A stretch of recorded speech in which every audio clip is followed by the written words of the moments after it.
closed-ended questions. Closed-ended questions are used almost always by salespeople to find out things about you, and they usually need the details, so they used a closed-ended question. Well, closed-ended questions are really important, and we need them for several different kinds of things. They usually start with a database question and will be answered with information or a one-word answer. Now, why do we use closed-ended questions? We, again, always want to gather information about our customer, about our friend, about our client, about our loved one. We want to learn something. What's going on over there? We might want to ask an open-ended question, but we better set it up first with a closed-ended question. The customer usually knows the answer to any database questions. Those are my favorite kind. Database. I love database questions. When you're in trouble, you can ask a database question. Always remember that. If you ever get into trouble, ask a database question. Like you don't know what your next question ought to be. So instead of floundering, you say, is your zip code still 90612? Now, many times the people I train will say, well, they already know that I know their zip code. So why would I ask that? And I said, no, they don't know that. And it gives you a chance to think.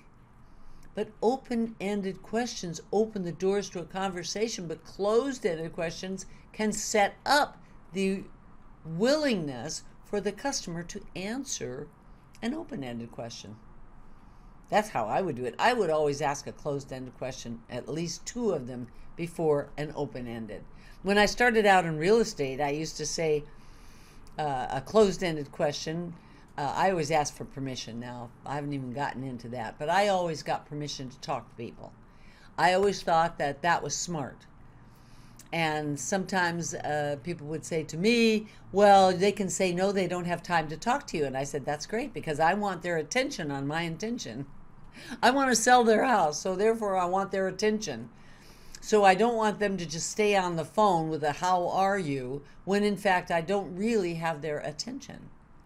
So I would always say, my name is Judy McKee. I'm with Jerry Burns Real Estate Company in Studio City, and I was wondering, do you have a moment to talk?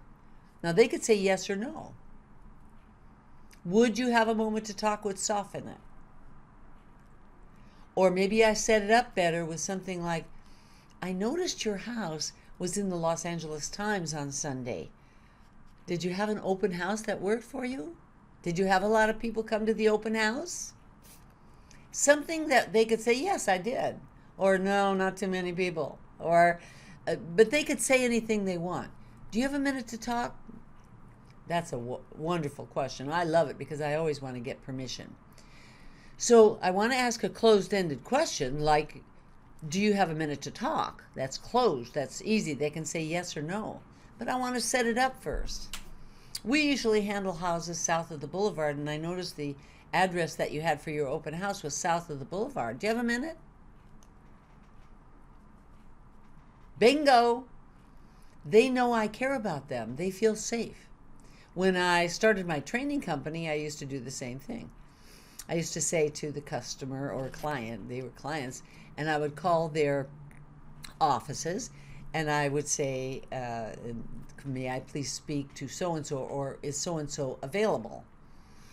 Now, it depends on how I feel, whether I ask, are you available, or would that person be available, or would I be able to talk to that person? I don't know. I change that with my mood.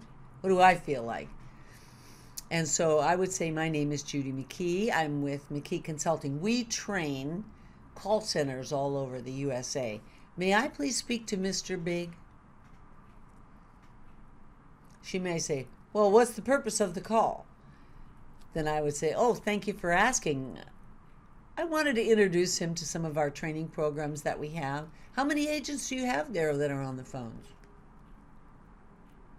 Oh, we have a lot of agents on the phone. Let me see if he's available or if he needs training. I don't think we need any.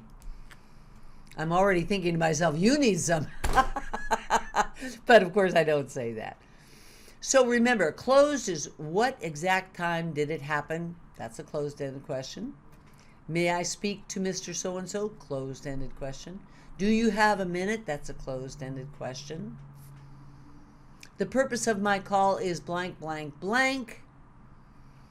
Would you have a small group of people on the phones or a more large group? Now, by the way, that's an alternate choice. It's still closed, but that's an alternate choice question. Are you still located at this address? Customers know the answer, and you will hear a breath where they begin to feel safe. Prepare examples, trainers. I mean it. Prepare examples before you teach this. Think of all the things you'd like to ask the customer that are closed-ended. How many people do you have? Do you have money to spend on training? How many training courses have you got? How many people can you take off the phones at one time? See, you need to know how to ask a question, but you need to set up the question if it's an open-ended question, and often you need to set up a closed-ended question as well. That's why we use the LAMA, the listen, acknowledge, make a statement, ask a question.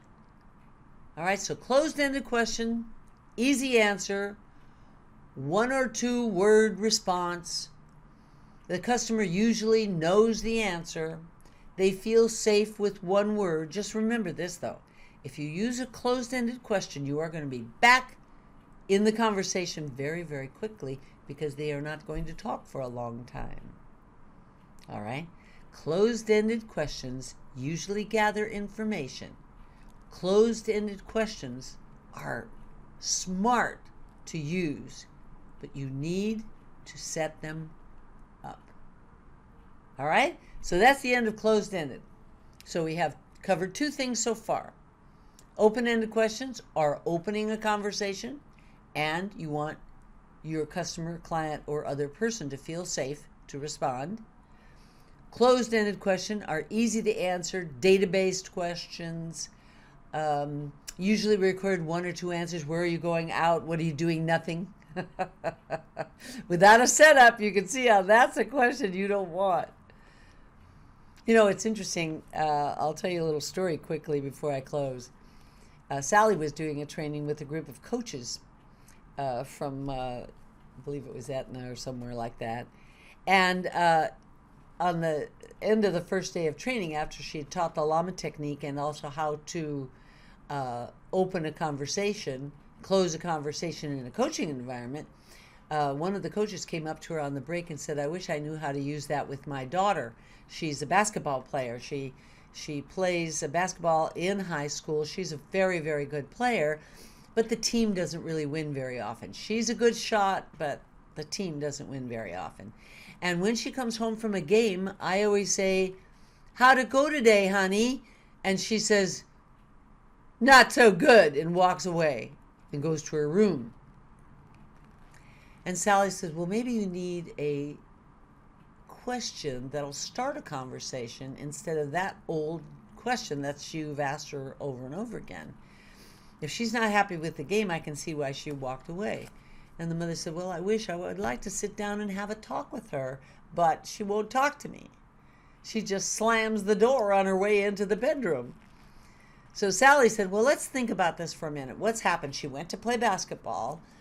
She either won or she lost. She either had some good shots or she didn't. How about you ask her that? Next time she comes in the door, use the LAMA technique and say, hi, honey, it's so good to see you.